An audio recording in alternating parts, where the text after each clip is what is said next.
Palapaap ang nasa 3,000 deboto ng Birhen ng Fatima umaga nitong October 13.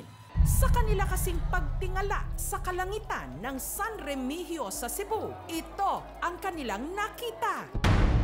Ang araw para raw sumasayaw. Grabe! Nag-iba-iba pa ng kulay. Sayang eh. Kaya ang mga deboto naghiyawan.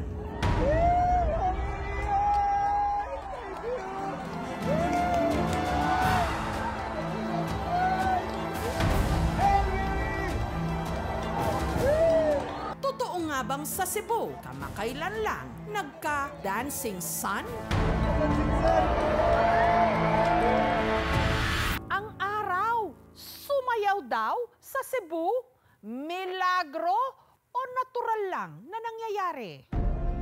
Ang sinasabing pagsayaw ng araw na mataan kasabay ng ika-106th anniversary ng Miracle of the Sun na nasaksihan ng 70,000 na mga tao sa Fatima, Portugal taong 1917. Siguro coincidence kasi nangyari yon October 13 din. Parang heartbeat. Iba't ibang kulay ang nakita ko. Kitang-kita ko talaga sa dalawang mata ko. Bilog ang araw na gumagalaw.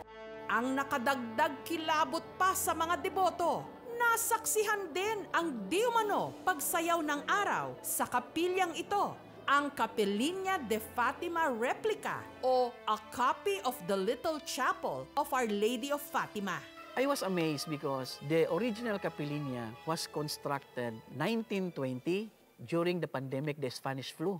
So talagang replika talaga. Tatayo natin itong replika dito during the pandemic ng COVID-19. So inaakyat lang po ito kung ang magbimisa, ang obispo or mga dignitary sa simbahan. At hindi raw ito ang unang beses na sila'y napagmilagruhan. During my mass, I saw there in a form of cloud the image of Mother Mary.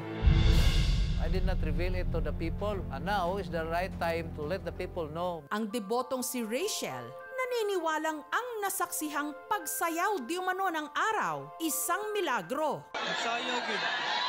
Lalo't bago ito, si Rachel, hirap daw magsalita matapos siyang ma-stroke. Mag-sign language lang siya o kaya isusulat niya. Bilang pasasalamat, hindi alintana ni Rachel na bumiyahe ng mahigit 2 oras papuntang Capilina, makadalo lang ng misa. Hanggang nasaksihan niya ang di umano pagsayaw ng araw.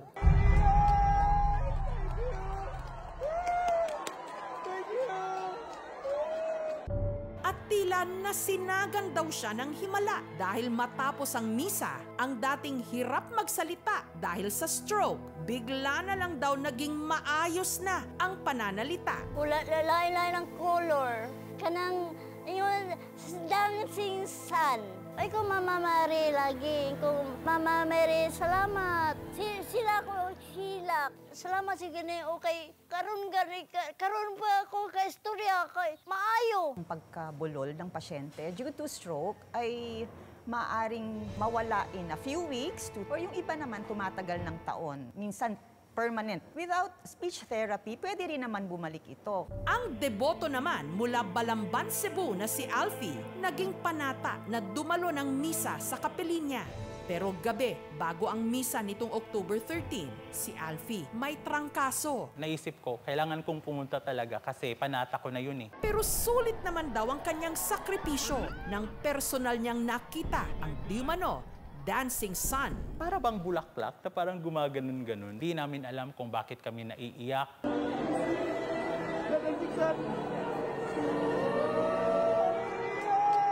Yung balahibo ko tumindig talaga. Kanang yung luha ko na, kanang himala. Gaganon ba? Kanang,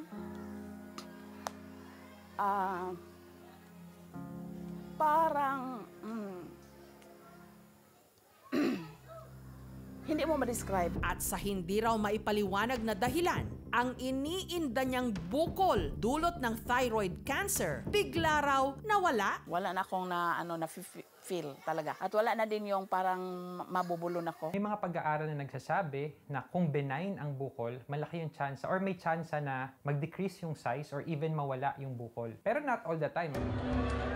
Pero maituturing nga bang himala ang di umano pagsayaw ng araw sa San Remigio? Kung ang pag-asa ang tatanungin, ang pangyayaring yon, isa lang atmospheric optical phenomenon. Definitely, hindi sumasayaw ang araw. Sapagkat kung sasayaw ang araw, definitely ay masisira o madedestroy ang ating Earth due to gravitational forces. Ang event na ito ay talagang tunay tinatawag na optical phenomenon. Ang dahilan nito, yung interaction ng sunlight sa different atmospheric particles. Kasama na dyan ng water vapor, water droplets, aerosol, ice crystals. So ang mga ulap na nakaharang sa pagitan ng nakakita at ng mismong araw ay nandoon dumaan ng sunlight at doon makikreate. Sana mapakita din sa kanila. Gaya ko, na hindi masyadong naniniwala noon, nagpatibay ng paniniwala ko na totoo talaga. What really makes a miracle is your faith. May iba-ibang level ng milagro, no? Basta yung feeling ko lang, salamat Lord na nangyari yon. Kahit ako nakakita, salamat nga yung mga nakakita kasi yung bunga niya is talagang napalapit kay Lord. No? We traveled this far. We know that through this sign, you are with us. Mama Mary is with us.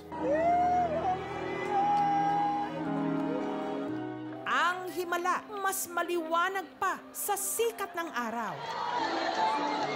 Nabubuhay sa puso ng bawat nananampalataya. Thank you so much mga kapuso. Kung nagustuhan niyo po ang videong ito, subscribe na sa GMA Public Affairs YouTube channel. Don't forget to hit the bell button for our latest updates.